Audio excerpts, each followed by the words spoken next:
Saudara, DPD PDI Perjuangan Sumatera Utara memastikan tidak akan mengusung Bobi Nasution di Pilgub Sumatera Utara. Hal itu disampaikan Ketua DPD PDI Perjuangan Sumatera Utara, Rapidin Simbolon. Rapidin menyebut Bobi tidak pernah mendaftar sebagai bakal calon gubernur di DPD PDIP Sumut. Rapidin menambahkan, PDIP tengah menyiapkan sosok yang akan diusung di Pilgub Sumatera Utara. Dari Provinsi Sumatera Utara, Pak Bobi itu tidak mendaftar. Itu wewenang pusat lah, apakah itu diterima atau tidak, itu saya tidak bisa menyampaikan ini di sini karena pusat yang berwenang. Kami kan di tingkat DPD. Sekarang ini loh, kalau saya sekarang tadi saya perhatikan, diberhentikan dari partai, berarti beliau tidak boleh lagi membawa nama dan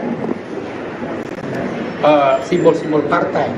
Kalaupun nanti beliau itu akan diterima lagi sebagai kader, itu nanti akan dipertimbangkan di Kongres. Itu di aturan anggaran dasar anggaran rumah tangga partai. Untuk Pilkada Sumut ya, untuk Mas Bobi sudah dapat, itu karena Mas Bobinya atau karena mertuanya? Itu pertanyaannya, ya. Jadi pertanyaannya itu, maka sebab itu ya kita lebih banyak mendengarkan suara rakyat.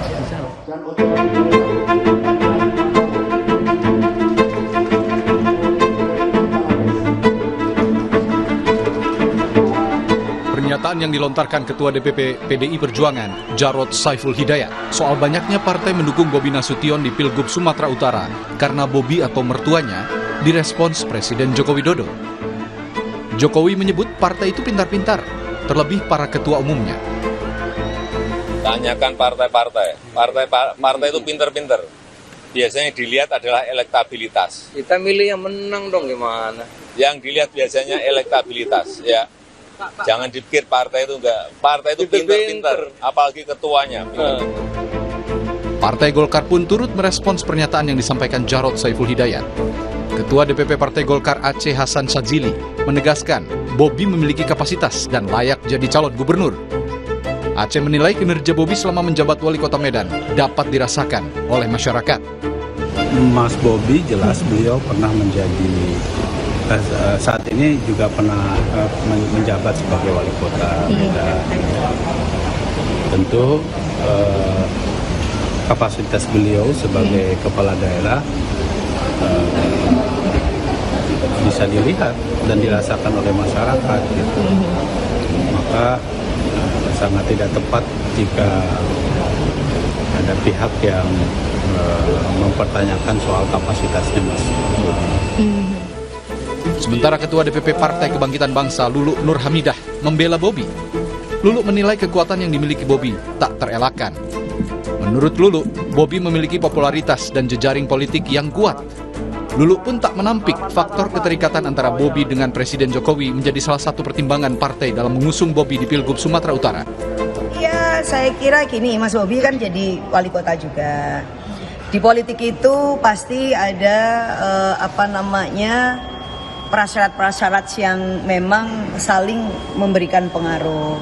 Tentu tidak bisa dinafikan juga yang terkait dengan popularitas ya, kemudian konektivitas gitu ya, termasuk juga jejaring politik, sosial ekonomi yang dimiliki. Nah, Bobi ya memiliki kekuatan di situ. Dia wali kota, dia mantunya presiden, presidennya juga masih berkuasa sekarang ya kan.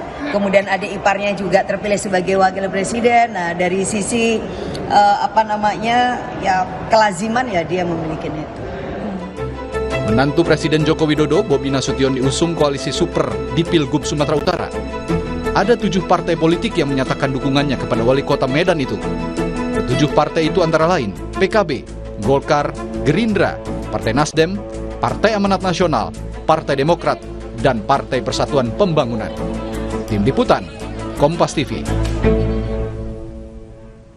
7 partai menyatakan dukungannya kepada Bobi Nasution di Pilgub Sumatera Utara. Apakah ini karena faktor mertuanya Presiden Joko Widodo? Akan kita bahas bersama Direktur Eksekutif Trias Politika Strategis, Mas Agung Baskoro. Mas Agung, selamat sore.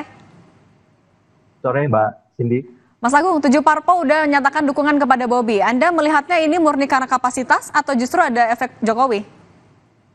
Ya, pertama memang tidak bisa dimungkiri ya, elektabilitas Bobi sementara ini lebih unggul dibanding lawan-lawan politiknya. Dan yang kedua memang tidak bisa dipungkiri juga bahwa ada privilege politik ketika ada nama Bobi di sana. Dan itu sebuah keniscayaan karena memang kita tahu bahwa ya sampai hari ini Presiden Jokowi masih berkuasa 20 Oktober 2024 dan di saat yang sama ya keluarga Solo ini sangat kokoh ya menancapkan kekuasaannya dengan Gibran Rakabuming Raka seperti itu, dan Bobi ini juga adalah kader Gerindra yang setelah Presiden Jokowi tidak berkuasa ada Presiden Prabowo terpilih ya, yang dimana pelaksanaan pilkada serentak itu akan berkelindan di sana tanggal 27 November 2024. Artinya apa? Bobi ini didukung oleh dua istana. Saya sering menyampaikan Istana Merdeka dan Istana Hambalang. Jadi elektabilitas mumpuni, ya akseptabilitas sangat kuat sehingga sempurnalah. Seperti itu Mbak Cindy ringkasannya. Oke, tapi kan nanti pilkada setelah masa pemerintahan Jokowi udah selesai. Kalau Anda melihat masih akan signifikankah dampaknya ke elektoralnya Bobi? Iya, karena ada Istana Hambalang di sana. Pak Prabowo sebagai presiden terpilih, di mana Bobi adalah kader Gerindra sekarang. Nah, di saat itu pengaruh Presiden Jokowi memang sudah hilang, sudah mungkin memudar, tapi pengaruh Presiden Prabowo sebagai presiden terpilih sangat kokoh dan ini sangat logis ya. Akhirnya bahwa sedikit banyak istana akan terlibat langsung ataupun tidak saat pilkada di Sumatera Utara akan berlangsung. Seperti itu, dan dalam konteks ini mau nggak mau lawan politiknya Bobi nanti apakah dari koalisinya PDIP bersama PKS harus bekerja ekstra, berkampanye habis-habisan agar tidak kalah sebelum bertarung. Seperti itu Mbak Cindy. Oke, Anda melihatnya ini juga jadi alasankah dengan adanya dukungan dari dua presiden, kemudian 7 partai politik yang membuat PDIP, PKS, Hanura, Perindo akhirnya masih belum menunjukkan mereka akan dukung siapa? Persis Mbak, ini mereka harus mencermati betul ya dinamika politik yang terjadi di Sumatera Utara, karena salah melangkah mereka akan kalah sebelum bertarung seperti yang tadi saya sampaikan.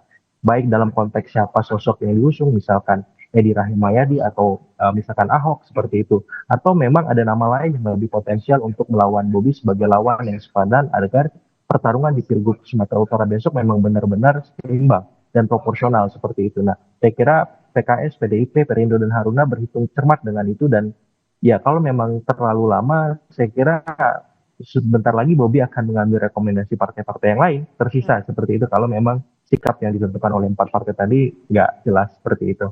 Oke, dari partai-partai yang tadi belum menentukan sikap, Anda melihatnya ada kemungkinankah di antara itu masuk ke koalisi super atau justru akan membangun koalisi sendiri? Ya, saya melihat yang akan berbeda itu PDIP dan PKS yang sangat intensif ya. Dari segi proporsi suara juga keduanya punya golden ticket untuk mencalonkan nama sendiri ya. Karena PDIP ada 21 kursi saya catat ya. Kemudian bersama PKS juga ada 10 kursi. Jadi ini cukup untuk memastikan pasangan paket dari calon gubernur dan calon wakil gubernur Sumatera Utara bisa melawan Bobi. Tapi pertanyaannya siapa? Siapa gubernurnya, siapa wakil gubernurnya? Saya kira di sini memang PDIP lebih punya otoritas untuk menentukan ketimbang PKS. Dan ada beberapa nama yang muncul di luar Edi Rahmayadi, misalkan Basuki Cahayapurnama seperti itu. Jadi itu yang pertama. Yang kedua, kalau untuk Hanura dan Perindo, saya melihatnya mungkin akan bisa jadi masuk ke koalisi Indonesia Majunya Bobi, ya seperti itu. Karena memang selama ini komunikasinya cukup intensif di panggung belakang, tapi tidak menutup kemungkinan juga ya kans untuk terlibat di koalisinya PDIP dan PKS seperti itu, Mbak. Oke, berarti Mas Agung melihatnya siapa yang kira-kira sosok yang kuat melawan 7 partai politik koalisi super ini? Iya, kalau misalkan kita bicara Sumatera Utara, memang mau nggak mau semua akan melihat petahana ya Edi Rahmayadi. Tapi kan ada beberapa faktor yang membuat Edi ini menjadi kurang menarik. Pertama karena soal komunikasi politiknya yang sering mengundang pro kontra di elit maupun publik ya, sehingga kontroversi lebih banyak mengemuka. Kemudian yang kedua memang ada beberapa hal soal tingkat kepuasan publiknya yang kurang begitu optimal ketika memimpin Sumatera Utara. Nah yang ketiga memang soal elektabilitas dia dalam beberapa survei sudah terlampaui oleh Bobi. Jadi saya melihat bahwa di titik ini Basuki Cahayapurnama bisa lebih menonjol ketimbang Edi Rahmayadi karena punya wow factor ya, elemen of surprise. Karena Basuki Cahayapurnama belum pernah maju di Sumatera Utara seperti itu, dan tinggal nanti komposisinya siapa wakil yang tepat mendampingi Pak Ahok Ya. Oke, Anda melihat ada kemungkinankah Bobi pada akhirnya melawan kota kosong di Pilgub Sumut dengan super koalisinya itu? Saya kira kemungkinannya kecil karena PDIP-nya punya golden ticket, Mbak. Oke. Dan ini pertaruhan nama baik PDIP juga sebagai kekuatan penyeimbang pemerintah ya oposisi. Apakah memang nafasnya memang seirama dengan arahan di nasional bahwa mereka bertentangan dengan sikap keluarga Solo selama ini terkait misalkan Pilpres, kemudian Pileg, dan sekarang Pilkada. Nah, kalau misalkan PDIP memilih merapat, saya kira banyak pendukung-pendukungnya yang akan kecewa juga. Dan di Sumatera Utara berharap ini akan muncul lawan yang seimbang, lawan yang sepadan. Agar apa? Agar masyarakat di Sumatera Utara bisa memilih yang terbaik dari yang terbaik seperti itu. Karena kalau tidak, ini bisa menjadi presiden yang negatif bagi demokrasi di Sumatera Utara. Karena tempat strategis itu, seluas itu, sebanyak itu populasinya di luar Jawa, tidak punya calon alternatif di luar nama yang sekarang sangat kuat muncul ya, atas nama keluarga Solo, atas nama Koalisi Indonesia Maju. Nah, Mas Agung, tadi kan kita sama-sama menyimak ya, Pak Jokowi bilang partai politik itu pintar-pintar mereka melihat elektabilitas. Biasanya kan Pak Jokowi kalau ditanya soal keluarganya, jawabannya normatif. Tapi ini lumayan jawabannya menarik ya. Semua pintar-pintar. Apakah Anda membaca ini sebagai bentuk endorsement Pak Jokowi secara terbuka? Iya, otomatis ya. Kalau sudah menyangkut keluarga Solo, endorse itu akan mengalir tunggal ke keluarga Solo. Kita belajar pada Pilpres kemarin ada nama Gibran di sana.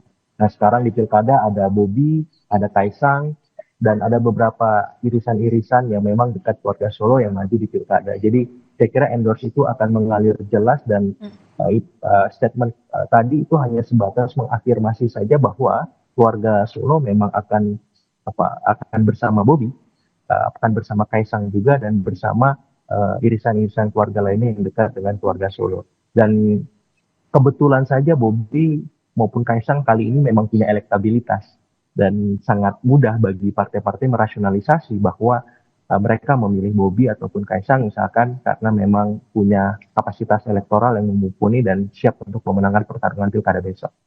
Oke, Mas Agung memastikan lagi, artinya dengan melihat PDIP punya golden ticket, Bobi kemungkinan sangat kecil melawan kota kosong di Pilgub Sumut ya? Sangat kecil sekali, karena ini pertaruhan nama besar PDIP, marwah PDIP sebagai partai perjuangan, ya seperti itu. Oke, kalau Edi Rahma, tadi Edi Rahmayadi ya, meskipun dengan tadi kan Anda sudah menyampaikan juga beberapa kontraknya, kenapa sampai saat ini belum dapat dukungan parpol, tapi kalau misalnya dia mendapatkan tiket, kuatkah untuk melawan Bobi? Saya kira cukup potensial ya, karena dia petahana. Tinggal bagaimana dia memperbaiki komunikasi politiknya dengan partai-partai pengusungnya nanti, dengan PDIP, PKS, dan lain-lain seperti itu. Karena itu yang menjadi problem mendasar ini ketika sekarang agak kesulitan mendapat rekomendasi dari partai-partai seperti itu. Dan dia harus bisa mampu memastikan bahwa ketika dia nanti terpilih bisa ya menjalin harmoni, sinergi, dan kolaborasi dengan partai-partai pengusungnya. Karena kemarin itu tidak teroptimalkan dengan baik sehingga akhirnya berbuah konflik misalkan dengan Gerindra, dengan Golkar, seperti itu. Dan di publik juga banyak statement-statement yang kontraproduktif yang muncul dari Edi Rahmayadi yang itu membuat sedikit banyak kontroversi. Dan saya kira ke depan itu harus dihindari sehingga fokus publik terhadap kualitas dan kapasitas Edi sebagai petahana yang harusnya memang dia unggul elektabilitasnya, yang harusnya tingkat kepuasan publiknya tinggi, dan yang harusnya saat kampanye nanti dia lebih mudah memenangkan pertarungan. Tapi itu semua kan harus dia kondisikan lagi seakan-akan dia memang bukan petahana, karena memang beberapa hal yang saya sampaikan tadi memang angkanya justru sudah dilampaui oleh Bobi sebagai penantang. Oke, kita lihat nanti seberapa besar dampak ataupun juga efek Jokowi di Pilkada nanti dalam mendongkrak elektabilitas Bobi. Terima kasih Direktur Eksekutif Trias Politika Strategis, Mas Agung Baskoro sudah berbagi di Rumah Pemilu. Sehat selalu, Mas. Usai jeda, Saudara, Ketua Umum Partai Politik yang tergabung dalam Koalisi Indonesia Maju masih akan berembuk lebih dulu sebelum menentukan nasib pencalonan Ridwan Kamil di Pilkada 2024. Di Jawa Barat ataukah OTW Jakarta?